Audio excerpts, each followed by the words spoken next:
बंजारन बहू। कमला एक बहुत स्वार्थी महिला है। उसने पैसों के लिए एक ऐसे इंसान से शादी की जो पहले से शादीशुदा और एक बच्चे का पिता भी था। कमला के पति को मरे हुए एक अरसा बीत गया है। अब वो अपने सौतेले बेटे वैभव के साथ रहती है। वैभव के दिल में अपनी माँ को लेकर इतना डर है कि वो अपनी माँ के सामने एक शब्द नहीं बोल पाता। उसकी माँ जो कहती है उसको सर झुकाकर वही मानना पड़ता है। वैभव, तुमने अभी तक घर का काम क्यों नहीं किया? तुमसे कितनी बार कहा है कि सूरज निकलने से पहले तुम घर की साफ सफाई पूरी कर दिया करो। वैभव कुछ नहीं बोलता, चुपचाप सर झुकाए अपनी माँ की बात सुनता रहता है। तभी पास में खड़ा नौकर सुखराम कहता है, मालकिन, वैभव बाबा को रात से तेज बुखार है, इसलिए वो सुबह जल्दी उठ नहीं पाए। उनके बदले मैं घर की साफ सफाई कर देता हूँ। इसे कोई बुखार नहीं है। मैं इसे अच्छी तरह से जानती हूँ। ये सब काम न करने के बहाने हैं। सुखराम काका, बोल दो इसे, सारे घर का काम यही करेगा। और इससे समय पर अपना काम पूरा नहीं किया तो इससे आज का खाना भी नहीं मिलेगा। मगर मालकिन, वैभव बाबा की सच में ही तबीयत खराब है, आप एक बार देख तो लीजिए।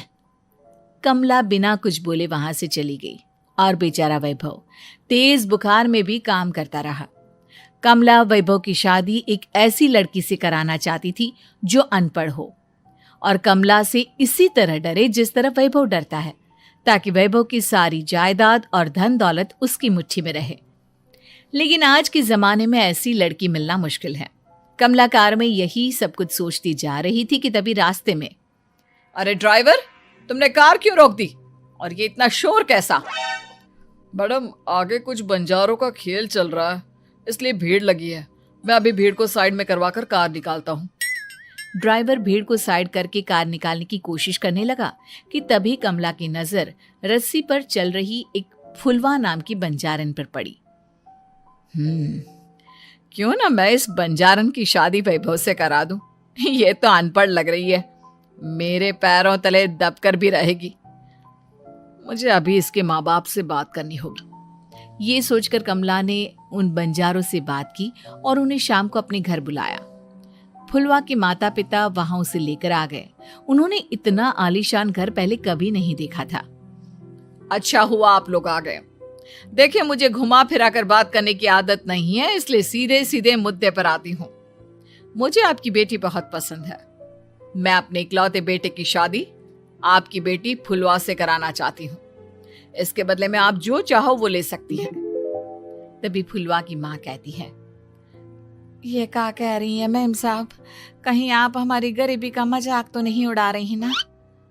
आप मेरे बेटे से मिल लो। अगर आपको मेरा बेटा पसंद आता है तो मैं कल से ही शादी की तैयारी शुरू कर दूंगी। सुखराम, वैभव को लेकर आओ। फुलवा अपनी माँ के कान में फुसफुसाती है, माँ, कहीं इस मेम साहब का छोरा पागल तो ना है? फुलवा अपनी माँ से बात कर रही होती है कि वैभव वहां आता है। फुलवा उसे देखती ही रह जाती है और उसके माता पिता उसकी शादी तय कर देते हैं। शादी वाले दिन किसी को फुलवा और वैभव की बेमेल विवाह की बात समझ में नहीं आती। फिर भी एक औरत कमला से पूछ ही लेती है, कमला जी, आपने अपने इकलौते बेटे की शादी देहाती गवार से क्यों करा दी? ये बंजारन आपके घर की बहू बनने लायक तो नहीं है। कम से कम अपने स्टेटस का ही ख्याल कर लिया होता। बहू तो अपने टक्कर की लाती, आपने तो बंजारन को ही बहू बना लिया। अब कमला को समझ में नहीं आ रहा था कि इस बात का क्या जवाब दे। वो कुछ देर चुप रही और सोच समझ कर कहती है, बहन जी, आपको तो पता है आजकल के बच्चे किसी की बात कहाँ सुनते हैं। मैं तो अपनी बहू एक पढ़ी लिखी और अपनी सोसाइटी की ही ढूंढ रही थी। लेकिन मेरे बेटे ने मेरे सामने इस बंजारन को लाकर खड़ा कर दिया। बोला कि मैं शादी करूंगा तो इसी से। अब भला मैं क्या करती, मुझे अपने बेटे के सामने झुकना ही पड़ा। कमला की ये बातें सुखराम भी सुन रहा था। उसने ये सारी बातें वैभव को जाकर बता दी। काका, मैं तो फुलवा को जानता भी नहीं, फिर माँ मेरे बारे में झूठ क्यों कह रही है? अरे बेटा, तुम कितने भोले हो, तुम्हें कुछ भी नहीं पता। तुम्हारे पिता अपनी सारी संपत्ति तुम्हारे नाम करके गए हैं। तुम्हारी माँ नहीं चाहती कि यह संपत्ति तुम्हें मिले, इसलिए उन्होंने तुम्हारी अनपढ़ लड़की से शादी करवाई ताकि तुम्हारी तरह वो भी अपने हक के लिए आवाज ना उठा सके। सुखराम काका, मैं क्या करूं, आप ही बताओ। माँ के सामने आते ही मेरे हाथ पैर कांपने लगते हैं। मैं माँ को कुछ भी नहीं कह पाता। वे दोनों बात कर ही रहे थे कि अचानक कमला वहां आ गई। कमला को देखकर दोनों घबरा गए। तुम दोनों फिर कभी बातें कर लेना, अभी फेरों का समय हो गया है, चलो जल्दी आओ। इस तरह फुलवा और वैभव की शादी हो गई। अगले दिन कमला ने फुलवा को बुलाया और उसे नसीहत देने लगी। देख बंजारन, तुझे मैंने अपनी बहू बना तो लिया है, लेकिन तुझे इस घर में आँख कान मुंह बंद करके रहना होगा। घर का काम कर और अपने पति से मतलब रख, समझी? कमला का ऐसा रवैया फुलवा को बिल्कुल समझ में नहीं आया। उसने वैभव से इस बारे में बात की। सुनिए ना, माँ जी ने जिस तरह मुझसे बात की मुझे अच्छा नहीं लगा। शादी से पहले तो वो मुझसे बहुत अच्छे से बात कर रही थी, लेकिन शादी के बाद उन्हें क्या हो गया? तुम ज्यादा मत सोचो, जैसा माँ कहती है वैसा ही करो। ये कहकर वैभव वहां से चला गया। अगले दिन वैभव को घर के नौकरों की तरह काम करता देख फुलवा को बहुत हैरानी हुई। फुलवा ने इस बारे में सुखराम काका से बात की तो सुखराम काका ने फुलवा को सारी बात बता दी।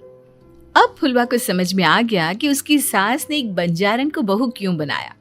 एक दिन वैभव घर का काम कर रहा था, तभी उससे कांच की प्लेट टूट गई। किसने गिराई ये कांच की प्लेट? वैभव को वहां खड़ा देख कमला ने छड़ी से उसे मारना शुरू कर दिया। उसके पैर में कांच चुभ गया और खून बहने लगा, लेकिन फिर भी कमला उसे मारे जा रही थी। ये देखकर फुलवा ने कमला के हाथ से छड़ी छीन ली और तोड़कर फेंक दी। बंजारन, तेरी इतनी हिम्मत, तूने मेरे हाथ से छड़ी छीनी? कमला फुलवा को थप्पड़ मारने ही वाली थी कि फुलवा उसका हाथ पकड़ लेती है। ओ सस माँ, मैंने मॉम की गुड़िया ना समझ लियो। बंजारन हो बंजारन, ईंट का जवाब पत्थर से देना जानती हूँ। आज के बाद मेरे या वैभव जी के ऊपर हाथ उठाने की सोचियो भी ना, समझी ससु माँ? ये कहकर फुलवा वैभव को लेकर वहां से चली गई। उसने वैभव के पैर पर पट्टी बांधी, उसके आंसू पोंछे। वैभव ने पहली बार किसी के दिल में अपने लिए इतना प्यार महसूस किया। अब फुलवा वैभव का हर काम में हाथ बटाती, उसका बहुत ख्याल रखती। इस तरह दोनों बहुत ज्यादा नजदीक आ गए। वहीं दूसरी ओर कमला सारी जायदाद अपने नाम करने की साजिश करने लगी। और एक दिन, वैभव, जल्दी बाहर आओ। कमला की आवाज सुनकर वैभव और फुलवा अपने कमरे से बाहर आ गए। जी माँ, आपने बुलाया? ये ले, इन कागजों पर साइन कर दे। वैभव कागजों पर साइन करने ही वाला था कि फुलवा वैभव के हाथ से पेन छीनकर कहती है, ना वैभव जी, आप इस पर हस्ताक्षर नहीं करेंगे। आओ बंजारन, मैं तुझसे बात नहीं कर रही। ये बात मेरे और मेरे बेटे के बीच की है। चुपचाप पेन दे दे, नहीं तो तेरी खाल उधेड़ लूंगी। ससु माँ, बंजारन की खाल इतनी भी ढीली ना होवे कि कोई भी उधेड़ लेवे। जो यकीन ना आता हो तो देख ले उतार के। और हाँ, बंजारन जरूर हूँ पर अनपढ़ ना हूँ। मैंने भी पता है कि किसी भी कागज पर साइन करने से पहले उसे अच्छी तरह पढ़ लेवे हैं। पेन देती है या नहीं? ये कहकर कमला फुलवा को मारने आई तो फुलवा ने कमला को धक्का दे दिया और वो नीचे गिर गई। कमला डरकर वहां से भाग गई। अब फुलवा ने वो कागज उठाए और वैभव के साथ सीधा वकील के पास चली गई। वकील ने वो कागज देखे और फुलवा को बताया, वैभव के पिता की सारी जायदाद और संपत्ति वैभव के नाम है, लेकिन वैभव की सौतेली माँ इस संपत्ति को अपने नाम कराना चाहती है, इसलिए इन कागजों पर वो साइन करा रही थी। तो अब हमें क्या करना चाहिए वकील साहब? वकील ने फुलवा और वैभव को सब कुछ अच्छी तरह से समझा दिया। अब दोनों घर पर पुलिस को लेकर पहुंचे। कमला पुलिस को देखकर घबरा गई। पुलिस ने कहा, आपके नाम की कंप्लेंट हुई है, आपको हमारे साथ थाने चलना होगा। कंप्लेंट? कैसे कंप्लेंट? आप अपने सौतेले बेटे पर बहुत अत्याचार करती हो। धोखे से सारी जायदाद अपने नाम करा रही थी। अब नहीं इंस्पेक्टर साहब, जरूर ये मेरी बहू की कोई साजिश है, इसने गलत कंप्लेंट की है। मैडम, शिकायत आपकी बहू ने नहीं बल्कि आपके बेटे वैभव ने की है। कमला वैभव का नाम सुनकर दंग रह गई। जिस बेटे ने कभी उसके सामने सर नहीं उठाया था, आज वही बेटा उसके सामने पुलिस को लिए आया है। वैभव, तुम्हारी इतनी हिम्मत कि तुम पुलिस को ले आए? हाँ माँ, मैं लाया हूँ पुलिस को, और मेरे अंदर इतनी हिम्मत कभी ना आती अगर फुलवा मेरा साथ ना देती। आपने बंजारन बहू को लाकर अपने ही पैर पर कुल्हाड़ी मारी है माँ। मैडम, अब की बात खत्म हो गई हो तो चलो हमारे साथ। वैभव, मुझे माफ कर दो, मुझे थाने मत भेजो।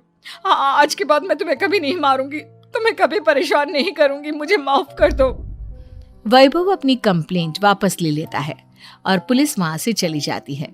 वैभव अपनी सौतेली माँ से कहता है, मैंने पुलिस को वापस तो भेज दिया है, लेकिन मैं आपको माफ नहीं कर सकता।